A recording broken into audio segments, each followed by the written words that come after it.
Welcome to the Spotlight series. My name is Marcia Erickson. I'm your host for today's conversation, and I'm super excited to have Adam Ross on the show today, the head brewmaster and co-owner of Twin Span Brewery in Bettendorf, Iowa, and the head consultant and owner of Cloud Brewed Consulting IT services.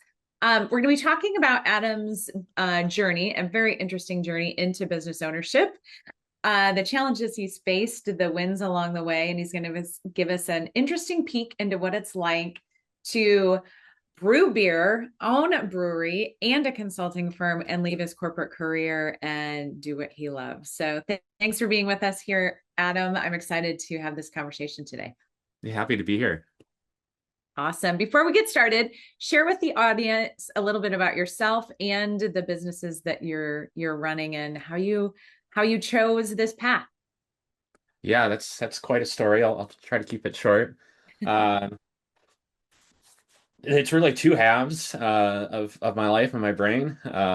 Between the two businesses that I have, they do intersect and overlap a little bit, but I suppose I'll start with the tech side. So, been interested in technology for a long time. I was self-taught myself how to program at around like age 12. I was tinkering around with computers whenever I could back in the late 90s as a kid, playing around with Linux and all that really super nerdy stuff when it came out. So when it got time to go to college, it was easy pick for me to go into computer science. I actually got dual degrees, network communications and also computer science with a focus on artificial intelligence all the way back in Wow. 20 plus years ago. I was playing around with all that stuff. Being located in Iowa and being in Waterloo at the time, it was I had no intention to work for an agricultural company, but John Deere was there, and I joined on in a tech role and absolutely loved it. Got a ton of experience all over the place, from fixing shop floor computers to installing video conference devices for executives to working with attorneys on issues with advertising video campaigns and the creatives that had to deal with all Oh that, my gosh. all over the place. Huge amount of experience working with customers and other employees all around the world. Um, Great. You get to use both sides of your brains way back then. Yeah, absolutely. And but the other piece of that, for me, IT is very, as you can imagine, very logical. Things don't just magically happen, and it doesn't always leave you a lot of room for artistic expression. So Yeah. very early on, actually, at the same time I started at Deere, I started home brewing beer. And there's a whole other story there I don't need to get into unless you have time later. But it was almost on a dare. And I started getting into that, having not even really been much of a beer drinker at the time. But I started getting into it. Loved the recipe creation, loved the every style of beer has a story. Um, Got super obsessed with it. Got into homebrew club, made a bunch of friends, got super involved with the homebrew club, helped grow that up as one of the officers. Um, I was leading the club when we had close to 100 due-paying members here in the Quad Cities. It became Wow. this big part of my life. Um, and I was doing that for well over 10 years, and I got to the point where it was like, I don't want to say I got tired of it, but is this really something you want to keep focusing your energy on moving forward? Yeah. And I looked at potentially, would I want to go work at a brewery? Would I want to open one? And the answer is no. Um, I yeah, I mean I really had spent so much time and energy on the computer science route, and it was a good paying job, and I had wife and kids at this point, and it was just like, well, it's the same thing as I think anyone who's picked up a guitar at some point, it crosses their Yeah. mind that they're like, I could be a rock star. I could have a band. Right. I I can put make it a into career out of that this. like as like a dream, but something that would never happen. Yeah. And so I decided, how do I grow this skill? And so I looked at this professional program called the Cicerone program. It's similar to like wine sommeliers. Yeah. I'm Yeah. sure you've Yeah. heard of. So the beer equivalent is Cicerone, Yeah. and it requires an enormous amount of study. I mean, I dedicated myself a year to just pouring myself into studying for the test. Wow. And it's not just drinking. It's there is a tasting component, but you need to know the history of every beer style. You know the technical details. You need to know uh, country of origin. You need to know just everything there is to know about all the things, how they pair with food. There's probably Uh, some chemistry in there too, right? yes, there is. Yep. Yeah, I talk a lot of chemistry, but I've never taken a chemistry class. I've always been able to skip out on those. So it Yeah. was all learned through brewing science. And it was, and I love that. I love that it incorporates technical and creative, and there is some magic to it. I mean, Yeah. it's not just one plus one equals two. You know, it's Yeah. especially with uh, food pairings. It's a common phrase in beer and food pairing is one plus one equals three is the goal. Mm. Um, and so as I'm studying for this over my lunch breaks in corporate IT, this coworker of mine, I'd worked with him Mhm. briefly. He keeps bugging me about it and asking me like, "Hey, you ever want to open a brewery?" And I was like, "No, no," and I told him why, and kept asking me, "Well, if you were to, how would you do it?" And at one point, I said, "Like, what are you getting at?" He asked me for weeks, and he's like, "Well, hold on." So then he invites me to lunch with him and another IT person, and they say they're going to open a brewery here in town. And they wanted to know if I wanted to join up with them to do it. And I, I initially, another case was like saying no, but thought about it, talked to my wife about it. She was surprisingly super supportive. And so I said, yeah, let's do it. They're going to do it with or without me. Why not get that opportunity to do this thing that I'd dreamt about? Um, so we've gotten into all the business planning of that.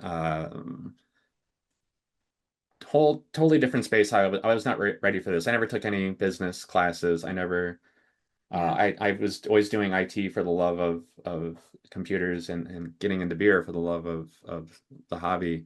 So this was a whole new landscape for me.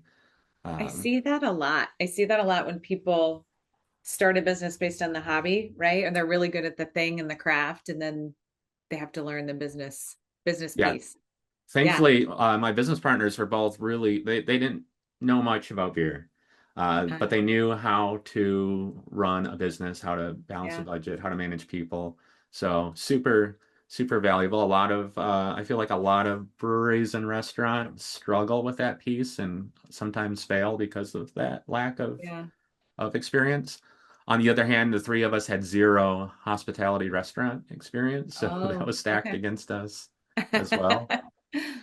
But we ultimately decided on this concept of a brew pub, not a brewery. Um, we wanted, and this was one of my terms to working with them was if we needed to put as much energy into the food as we put into the beer. Yeah. Um, I didn't foresee us becoming this mega Goose Island regional brewer.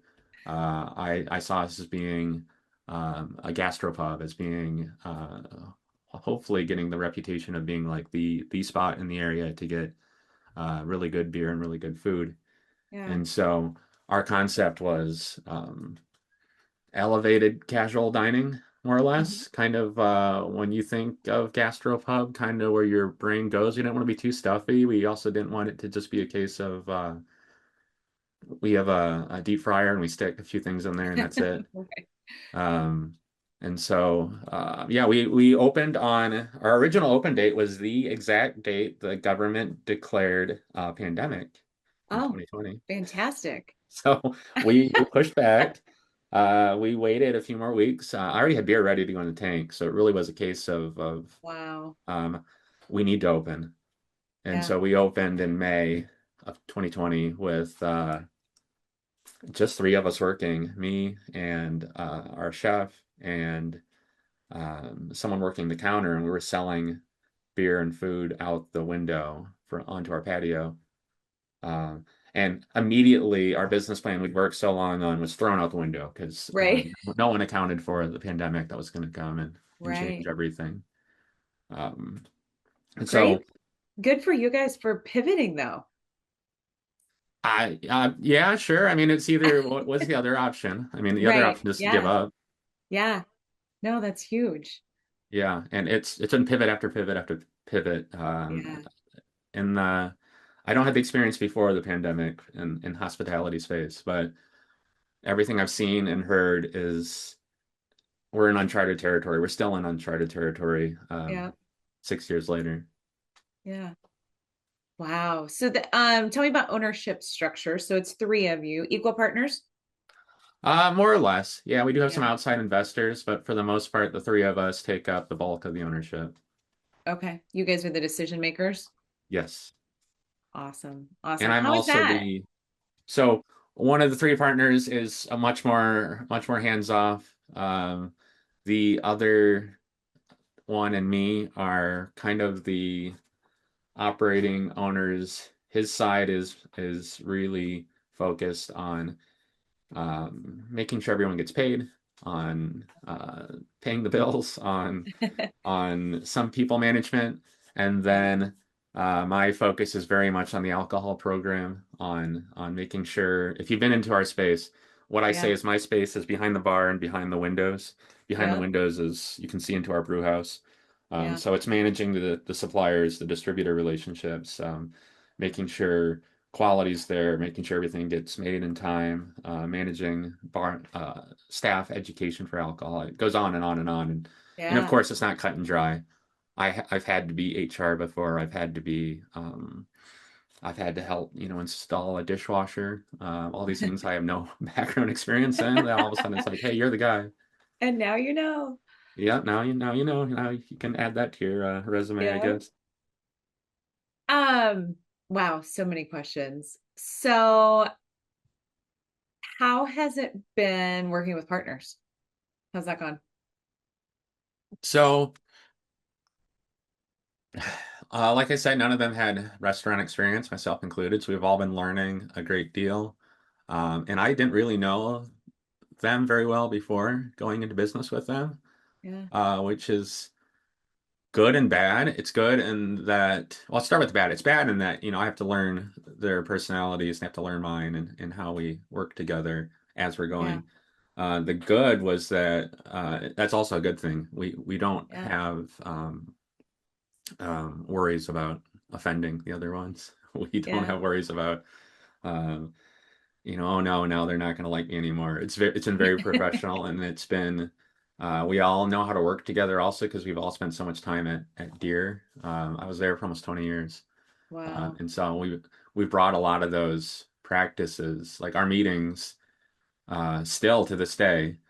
When we have our owner manager meetings, are agile run. Yeah. Um, Yeah. they're very cut and dry. They're very well organized. They're very, and we also treat the business in an agile fashion. Like if we want to try something new, it's not what does Adam want to do it or do they want to do it? It's if someone has a good idea, let's do it. Let's try it. Let's find Yeah. a way to test it and try it out. That's awesome. I see that a lot. I actually see that a lot. It's fun to see how some of our corporate backgrounds, right, we're able to use those skills in new and different ways and in the private industry. So tell us a little bit about how your week looks. So how much of your time is in the business, on the business? What's a typical week look like for you? Yeah, totally different now than it started. So when we started, I was still working full time at Deere. So my weeks were, it was very much the brewery was nights and weekends. Uh-huh. And I would be sure to find time to actually see my wife and kids and get them involved because I had young kids Yeah. at that time. And then I left Deere after a few years, was able to focus a lot more time into the business. And that's also around the time, and I can get to that in a moment, also around the time I started consulting. Um, I am up there every day.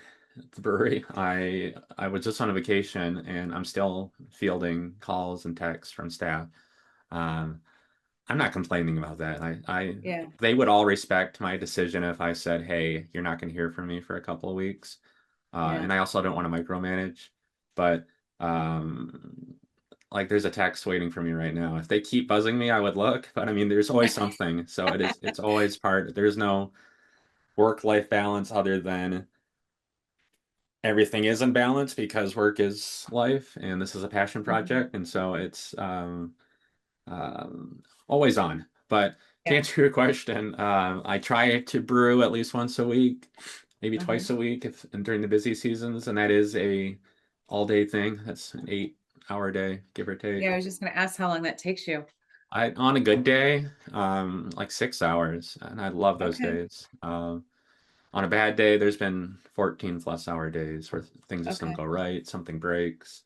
Um, and the way we're set up in the brew house, windows, you can see it. If you come in and you're Uh-huh. eating dinner and I look really upset, it's that's probably a bad day. It's something if I'm He's covered in not some hiding it.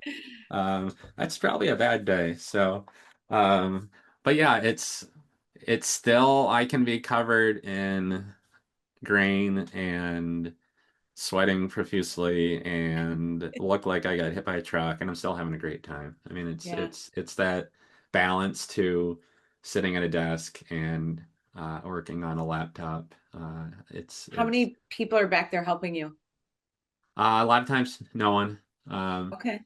just me. But I do have a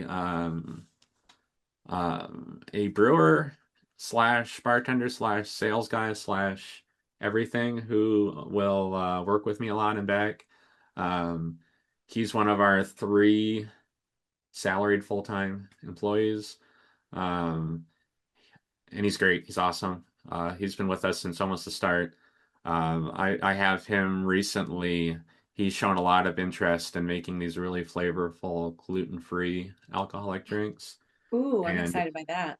he's running that. He's doing a great job, and it's doing really well for us. To the point where, again, like an agile thing, he wanted to try a little bit of it out. We Yeah. tried a few other little gluten free things before. Eventually, he found a way to kind of do a pilot, and now it's growing to the point where we're going to be sending them to retail, and we've got full artwork and cans, and he has his own tanks and dedicated equipment to make sure everything stays gluten free Yeah. Are you and serving them in the brewery now? yeah. Guess where I'm going tonight. Okay. Yeah. Oh, people love them. They are, we use real fruit. I wanted to Yeah. differentiate from a lot of what's out there in the market. And so, and I've done a lot of fruit beers, so this wasn't anything necessarily new to us, but it was the Yeah. amount of fruit and the flavors that people really resonate with. And it is a ridiculous amount of fruit. They are, they're almost like desserts to me. They're a little too sweet for my palate, but I'm thankfully our customers are not just a bunch of me's because they really like it. And our challenge now has been, and just last night, Austin, my brewer, and I we were essentially concluding our a really geeky shelf stability test to make sure that we tell you to keep these drinks cold. We know people forget, and the absolute last thing we want is for someone to forget and the can rolls underneath the car seat and then it pops. No Yeah. one's going to get hurt in that scenario, but it would be a sticky mess. So we want to avoid Yeah. that. So we've been trying different things, looking at things in the wine world and the soda world, and talking to some friends in the industry, and we're pretty happy with where we're at with that. Wow. You know, you raise a really good point. How do you this is an important piece for of feedback for business owners, often one that's challenging to get and often overlooked. It sounds like you're getting really good feedback from your customers. How do you go about, sometimes we call it the voice of the customer. How do you go about getting that? Are you looking at data? Are you talking to them? Yeah, all of the above. Coming from an IT background, and the way things are set up now with point of sale software, and I use an awful lot of AI. to Yeah. analyze data. So we are constantly from a, even if I never went out and talked to customers, which is critical, you absolutely need to, but I Yeah. have this massive amount of data that can show me that, hey, in, for example, these gluten-free fruit things are really starting to grow and they're taking over sales from other products that we have.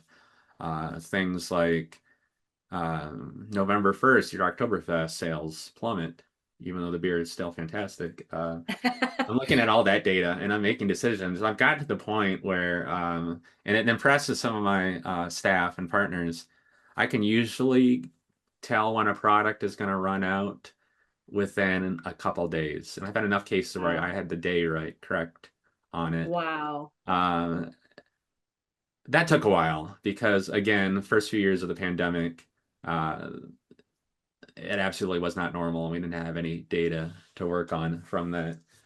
Um, but yeah, that's the data piece, and then the actually hearing from your customers piece is critical. We do quarterly beer dinners where we have 5 courses of food and 5 different beers to pair with them. And they're always something new. It's not just regular food items or regular beer items. And I MC that. I get up and host, and then I go and I make sure I talk to every table. We always sell out of those. Those are great. There's always Beer Fest where you get to talk to customers who often don't know or maybe care that you're the owner or the person who made the product, and they'll give you feedback.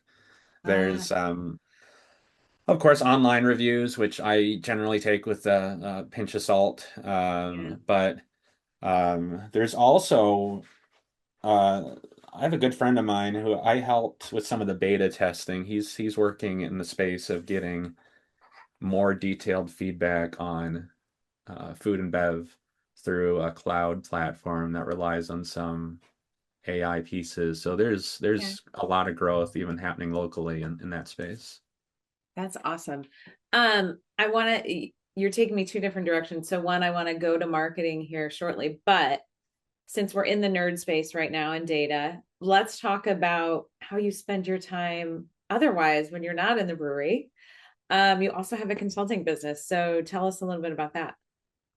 Yeah, I wanted something that was more flexible than the 9 to 5 that I was doing with Deere and in corporate America. And I acknowledged that I'd had quite a variety of skills. I wasn't spending 20 years doing databases, for example.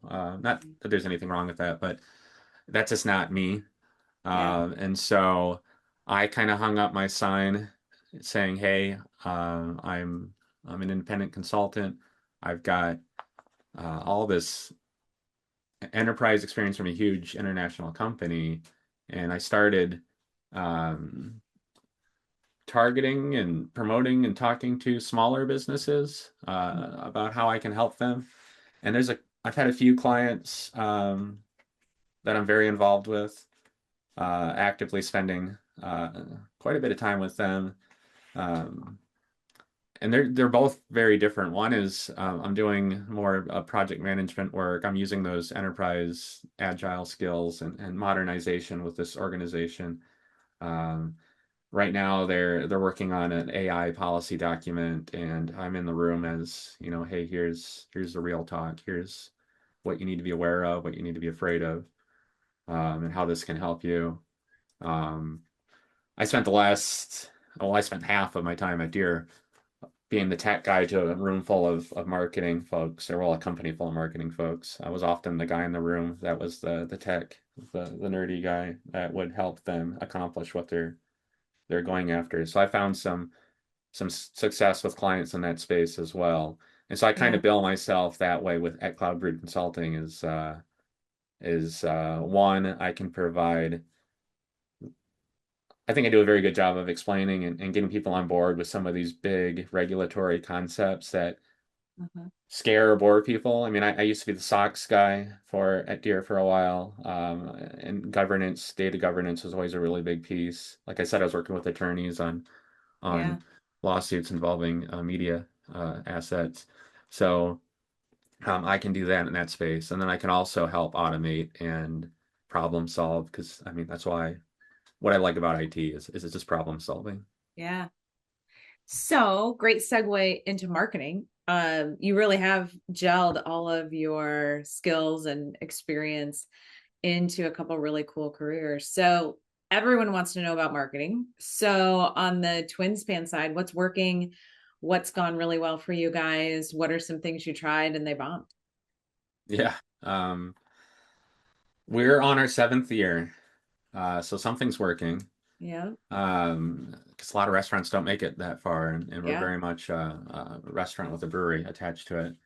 Um, we have not spent all that much effort on marketing. There are still people in the Quad Cities who don't know who we are, don't know where we Wow. are. Um, Until today, when this is out, they will. of course, yeah, everyone will be on board. No, it's a riot. I'll be up in Eldridge, 10-minute drive. People are like, "Oh, Twin Span, where are you guys at?" I'm like, we're just right there. You can almost see us. So not everyone I get, not everyone is willing to drive a long distance to try a beer like me. Yeah. Um, so what isn't working is, I suppose, not doing anything about it doesn't do any good. But Mhm. then there's things where for me, even after all the years at Deere, marketing felt very much like actively going out and advertising, but that's really such a small piece of it. Yeah. Marketing is really, hey, if you donate um, gift cards or a shirt or beer to a charity event, now people see your logo. It's pricing swag at the brewery low enough that people want to advertise for you by wearing your Yeah. shirts and your hats. Um, what it absolute marketing absolutely is not is entirely Facebook. Yeah. Facebook's a big piece of it, an annoyingly big piece of it. I'm not a huge fan of Facebook. With that being said, I have, and this goes back to an earlier question. I created my own like super fan group for the brewery to where it's me talking directly to the customers rather than going Yeah. through our social media person. I didn't want to step on her toes and I don't want to muddle our message. So this is just me. It's me posting pictures from beer events and funny pictures from when things go wrong in a brew house and stuff like that. But I there was one marketing seminar I was at recently where the lady said, "What's your marketing strategy? And does it still exist if Facebook disappeared tomorrow?" And Um, there were a lot of people. This was a room full of brewery I owners, love it. and there's some nervous, like, I don't know, Uh-huh. what happens if Facebook's gone tomorrow for our marketing. So it's um, a little bit of mixed everything. Podcasts are great. I'm very Yeah. involved with some different brewing podcasts, and that has brought people Yeah. in because of that. They've come in and sought me out and asked if I was around to the staff. Um, Oh, that's cool. that little highway signs to right off the interstate, that has done a Yeah. lot for us because we've had people tell us they were just passing down I-80 on some, 8-hour road trip and they decided to stop for Yeah. lunch and I mean, you have there's people who, are just looking for something to do on the weekends, and there's people, you have a following, right? Just you, the industry, yes. the brewery, microbrew industry, being one of those that follows it. It really comes down to how you're getting in front of your customers, right? Your potential Hmm. customers. We encourage clients to have at least start out with 5 strategies where 20% of your, people are coming from, and then move to 10, which I'm sure you guys are in that space now. Everybody we talk to is growing through something. What are you guys growing through right now? What are we growing through? Yeah. Um, we have seen growth every year. Yeah. And this is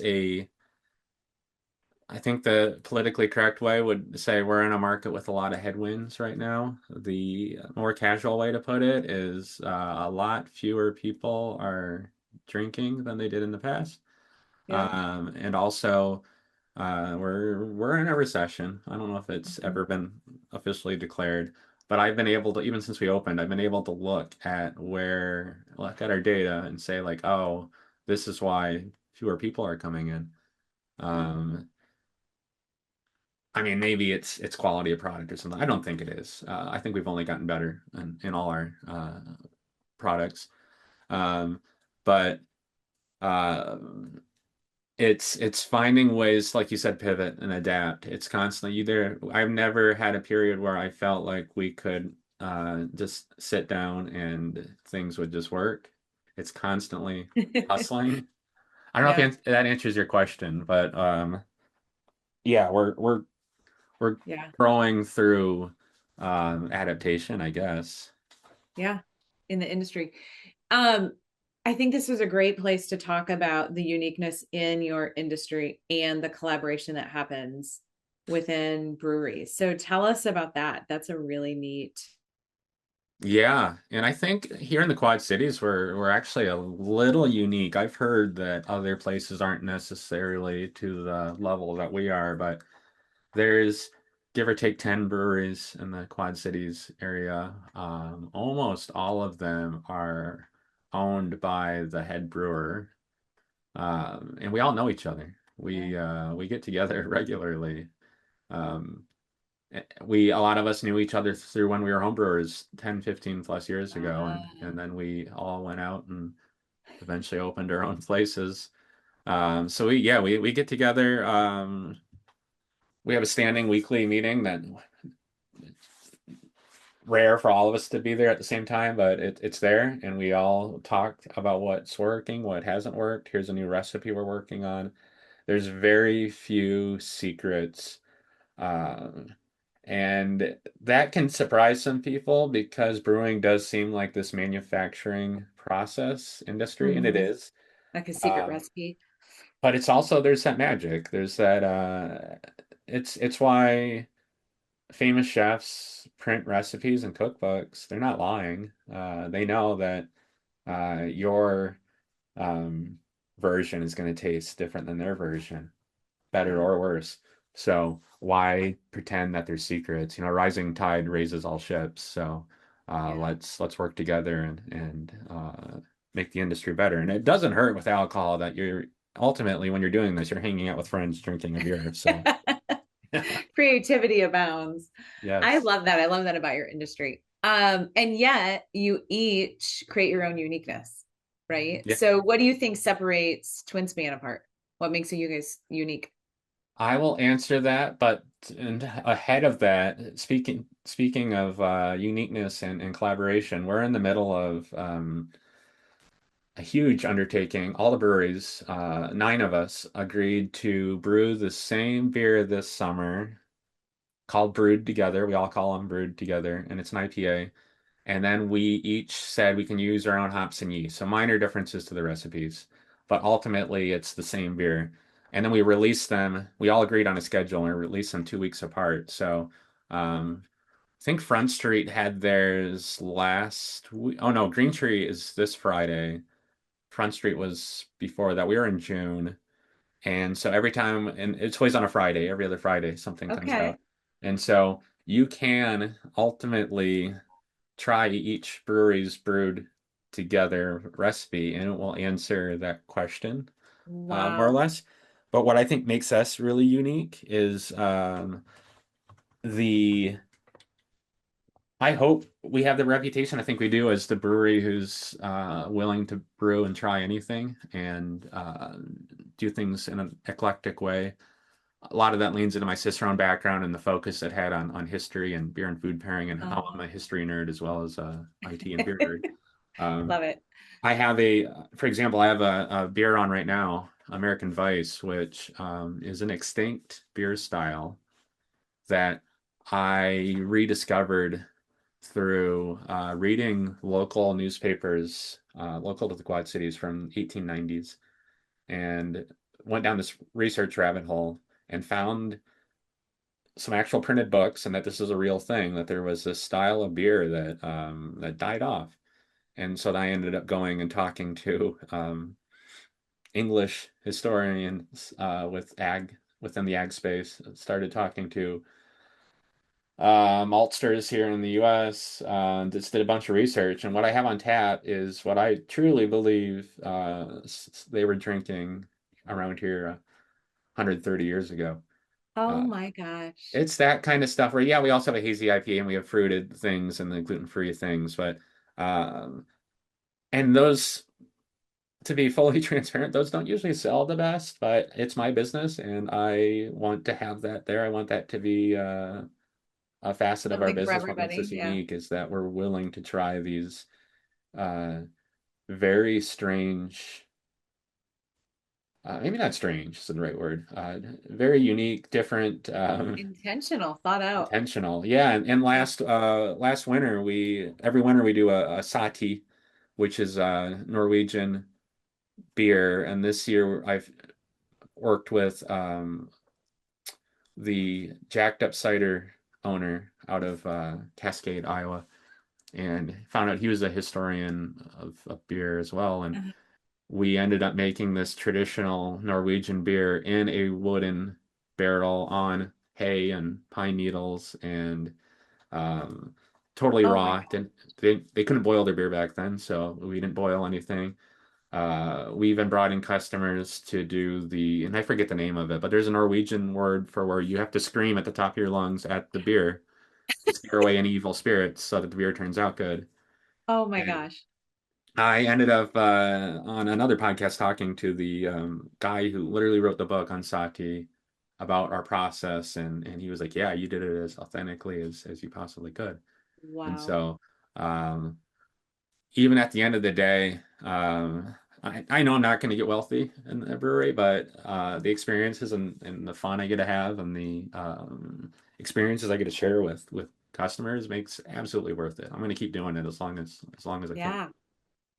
So that great lead into the next question is where are you going with this? So what's the next 3 to 5 years look like when we film again in 5 years? What are you super excited to tell me about? Yeah, like I said, we immediately had to throw our business plan out the window because of the pandemic.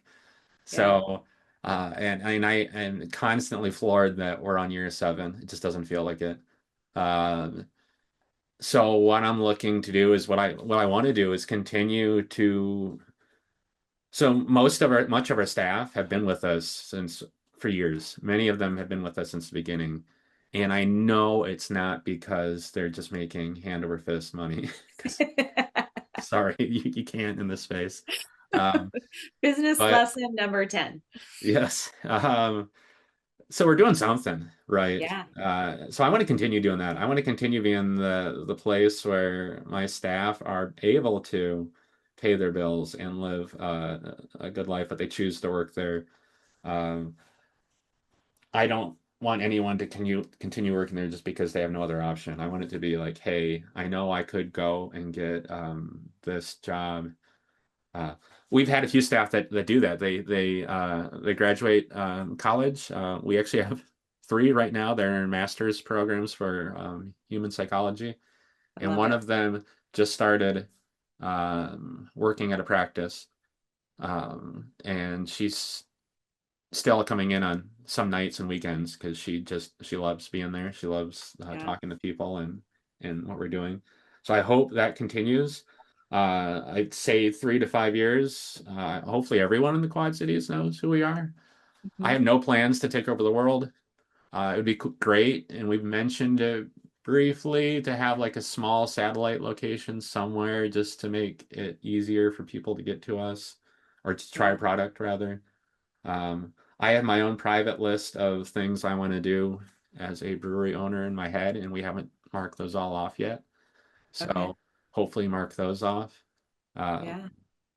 yeah, they're not big goals. I don't know if a lot of small local business owners, their answer is, hey, taking over their industry or the world, but um, I just want to keep doing what we're doing and keeping taking care of our staff.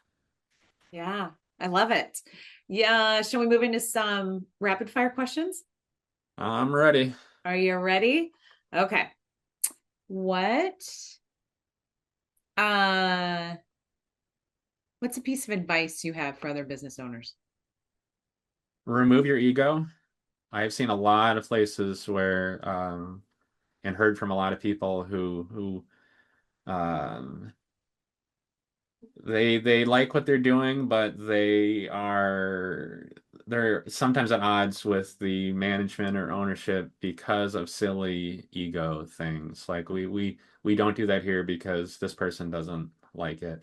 Um, and that's an easy trap to fall into with brewing or uh, chef or whatever, get your ego in the Yeah. way, and all of a sudden it's my way or the highway. Absolutely don't want that. Work for your employees. Don't make your employees work for you. I Ooh, think that's two pieces of advice there that kind of tie together. I love that. The first piece we call the I know syndrome, right? When we know too much, then we're not curious anymore. We cut out learning. But I love that. Work for your employees. Don't have them work for you. I'm hanging on to that one. What's the Yeah, and key to success? you call me a brewmaster at the top of the call. I'm not a master. Absolutely not. Oh, So, and I never want to be one. you're the head I brewer. Yeah, the beer guy. I don't need titles. I don't want them, and there is always going to be someone better than you, and there is always going to be room for improvement with any craft that you get into. So, got Wow. to stay humble. I love it. What's the key to success for you? The key to success, I think, like I said, just as long as my staff are happy, that we're all working together in the same direction, that's what I want. Um, yeah, I think that's success. That's and the key is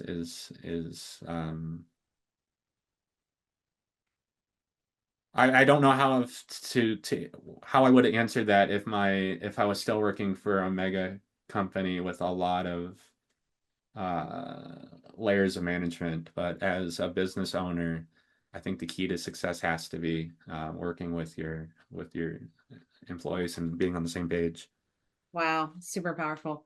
So, how about a book? This could go on based on what you've said, but how about a book that you're reading or a podcast you're listening to? What are you learning from right now? Constantly learning. There's a whole series of brewing podcasts, and one that I'm on as a guest quite often. Um, Basic Brewing Radio's that podcast, and we don't just stick with basic stuff. That one's been around for 20 plus years. Uh, I won't list them all off. There's a bunch of they're all beer related podcasts I listen to. And they go Yeah. into the science, and there's one that goes into the business side, and there's one that goes into like uber sciencey things. Uh, and then the books. I've got a whole stack of books, and if I tilted the camera, I've got a whole shelves of them.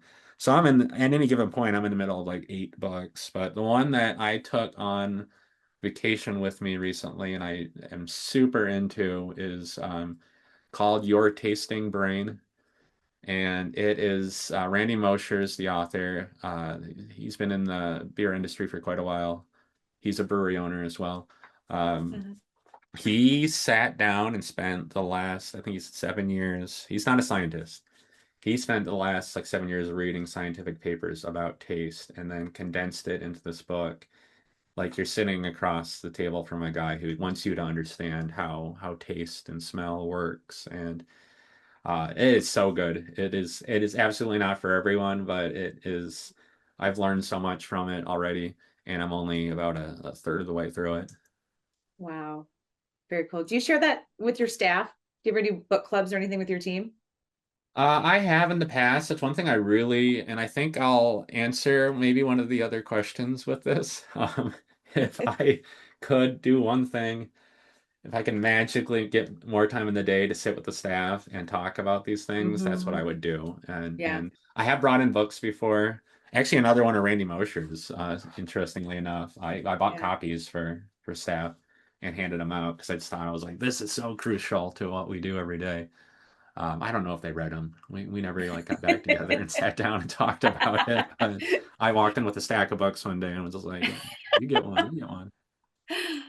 That's awesome. That was my question. If you had a magic wand or a little magic dust, where would you sprinkle it in the business? Is there any place else on the business side of things where if you could just, you had a little bit of magic dust, where would you sprinkle it?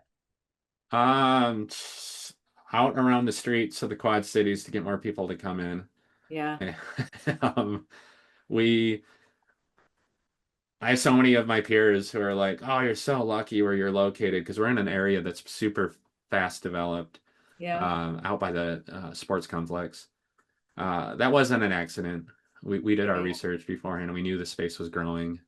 We did the whole Esri research. Yeah. Um, but on the flip side, people will want to drink on the weekends, and if we have a tournament, Little League tournament, our dining room is packed with 10-year-olds. And so we've had some people turn away and be like, I Yeah. don't know. So what I want beyond the first thing on my list, Magic Wand, would get more time for my staff so we could sit down Yeah. and talk and learn and together. Uh, the other piece would be getting it to where people learn about us and want to come in and share in those experiences and know that um, we're not just Little League Central every day. Come in on a Wednesday, and I'll probably be there, and we can share a beer and chat. Yeah. Well, I'm intrigued. I mean, I'm excited. I'm ready to go out there right now. I've learned so much today that I didn't know. Yeah, And awesome. I love the space. So, how can people find you other than, so we know you're out at the Betplex, Twin Spans out there. How else can they follow you? Can they learn more about you? Yeah, so I'm also the web administrator for our website, twinspanbrewing.com. Like I mentioned earlier, there's a Facebook group called the Twin Span Chalkboard, which is referencing the giant chalkboard we look for recommendations in the Yeah. tap room. And so you can find me through there. If you want to find me for my consulting, cloudbrewedconsulting.com will get you there, I think. But that's a mouthful. Okay. What I like is to give people is um, adamexpert.com, or what it really says is adamexpert.com, because my Okay. focus has been digital asset management, dams. Oh, So I'm a catchy. dam expert You're is a damn the expert. easiest way to find that part of my life. Or if you just stop in at the brewery, I'm probably on one of the tables working on a laptop doing one of the jobs, Wearing one of the hats. or I both. love it. I love it. Okay, final question of the day. What's inspiring to you today? Yeah, I saw you'd sent me that question to prep, and I don't know if I have that's an easy question for me. I I guess if I want to get really touchy-feely about it, Yeah. every once in a while I get to lift my head up out of whatever mash tun or laptop I'm working at and look at what we've built. And um, we've had we regularly have bachelorette parties come through. We have little league games. We've had celebration of life host, wake. So we've hosted. There's Yeah. a couple I know who had their first date and their proposal at in our dining room.